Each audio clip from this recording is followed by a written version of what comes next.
Good morning students. आज हम T test के बारे में पढ़ेंगे। In biological experiment it becomes essential to compare the means of two samples to draw a conclusion.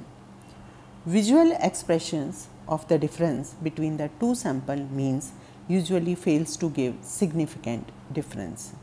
Therefore, the degree of level of significance of difference between two means is to be qualified to reach definite conclusion.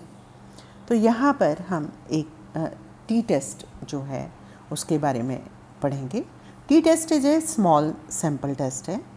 US Gosset ने 1908 में इस test को discover किया था। इसमें इसको student t test भी कहा जाता है या इसको टी रेशो भी कहा जाता है, क्योंकि because it is a ratio of difference between two means. ये दो मीन्स के बीच का रेशो है, इसलिए इसको टी रेशो भी कहा जाता है।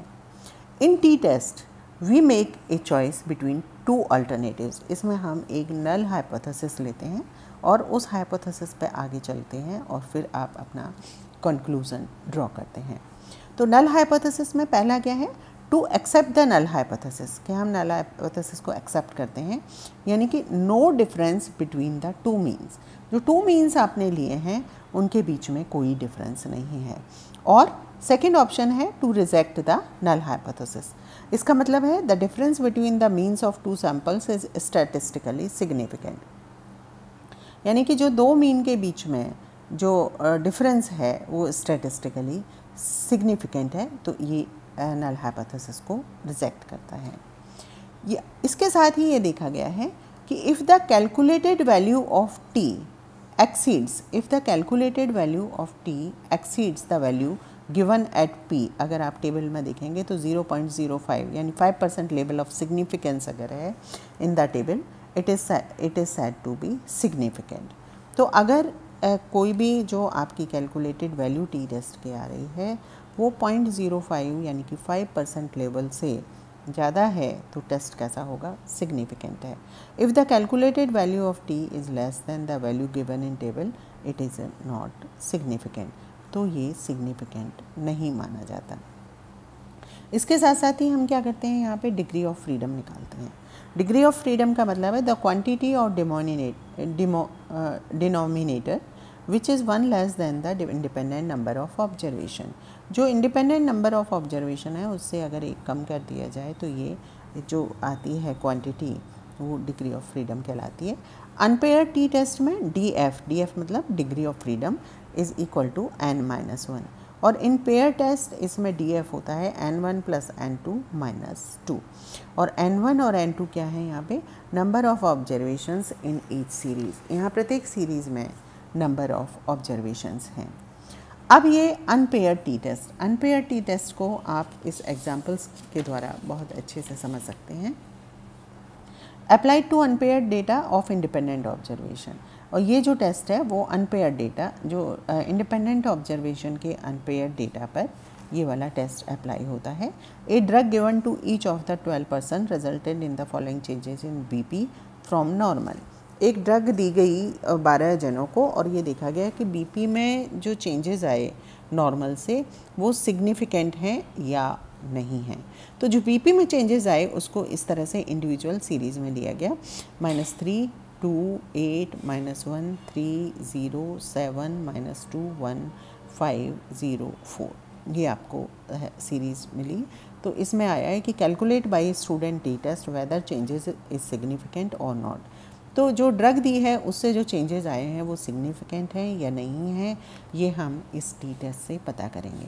तो सबसे पहले फर्स्ट वी ऑब्टेन मीन। सबसे पहले हम क्या करेंगे, इसका अरिथमेटिक मीन निकालेंगे, और मीन में x bar equal to summation x/n।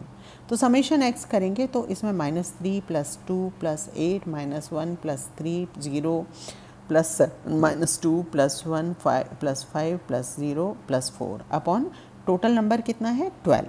तो x बार इक्वल टू 24/2, तो आपके पास आ गया 2। तो अरिथमेटिक मीन की वैल्यू जो x बार है वो कितना आ जाता है आपके पास? 2 आ गया। Second step is to obtain small x and x² then उसके बाद हम स्टैंडर्ड डेविएशन निकालते हैं। पहले x निकालेंगे, देन स्मॉल एक्स स्क्वायर निकालेंगे और उसके बाद हम स्टैंडर्ड डेविएशन निकालेंगे। तो इसके लिए हम क्या करेंगे, 3 या 4 कॉलम की एक टेबल बनाएंगे। एक में सीरियल नंबर लिखेंगे, दूसरे में आपने क्या लिखा, x की रीडिंग लिखी, -3 2 8 -1 +3 0 7 -2 1 5 0 4।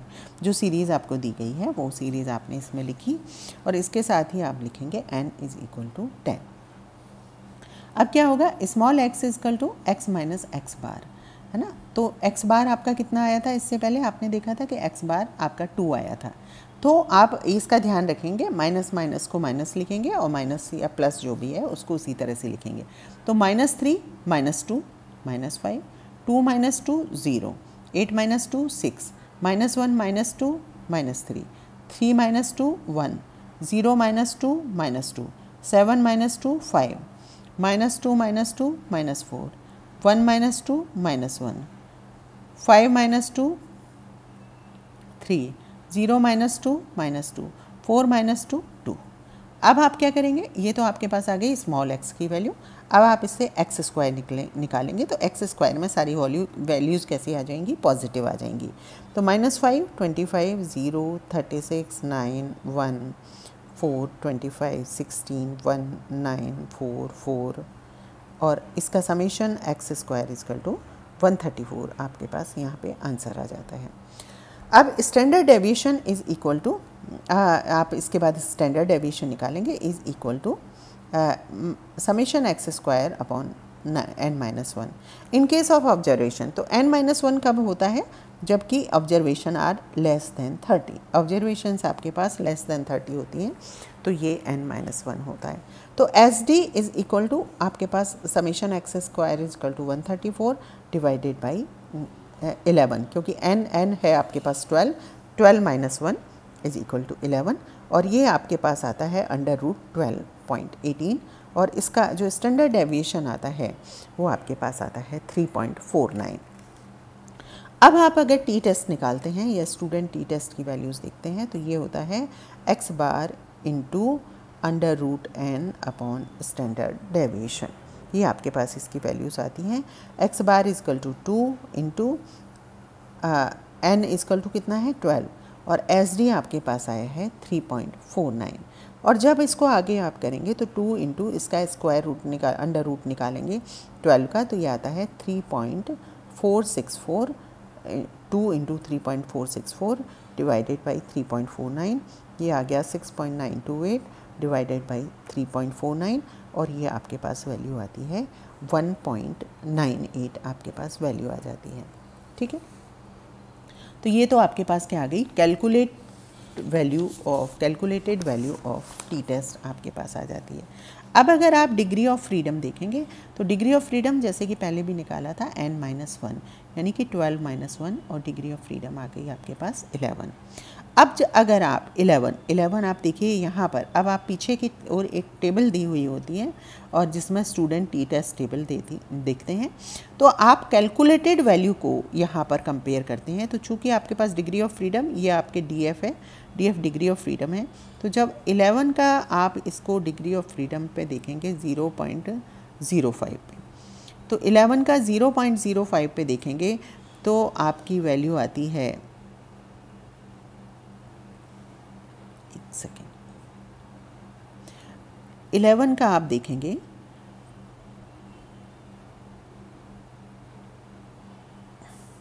ये है 11, इसकी जब आप देखेंगे 0.05, इस पे जब आप देखेंगे तो आपके पास इसका 11 पे 0. तो आपके पास आता है ये 2.30 यहाँ पे 2.20 सॉरी 2.20 ये वैल्यू आपके पास यहाँ पे 0.05 प्रोबेबिलिटी पे आप देखते हैं तो ये आती है 2.20। तो द कैलकुलेटेड मीन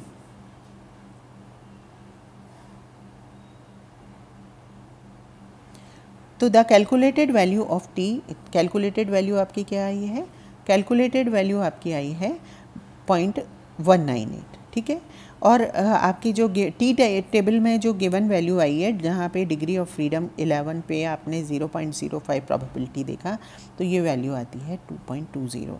तो कितनी कम आई है? The calculated value of t is less than the given value in t table, hence the difference between the two means is significant. तो ये शो करता है कि जो दोनों मीन हैं इनके बीच में जो डिफरेंस है वो कैसा होता है? सिग्निफिकेंट डिफरेंस होता है। और सिग्निफिकेंट होने की वजह से जो टी टेबल है वो it can be said that, तो हम ये कह सकते हैं that the injection of T4 do not enhance the rate of respiration. तो आप इस चीज़ को कहा जा सकता है कि जो इंजेक्शन था T4 का, चूँकि ये वैल्यू कैसी है, indicate that mean of x is significant show कर रहा है, it can be said that the injection of T4 do not enhance the rate of respiration. तो ये था टी टेस्ट इन अनपेयर्ड डेटा में। Thank you very much.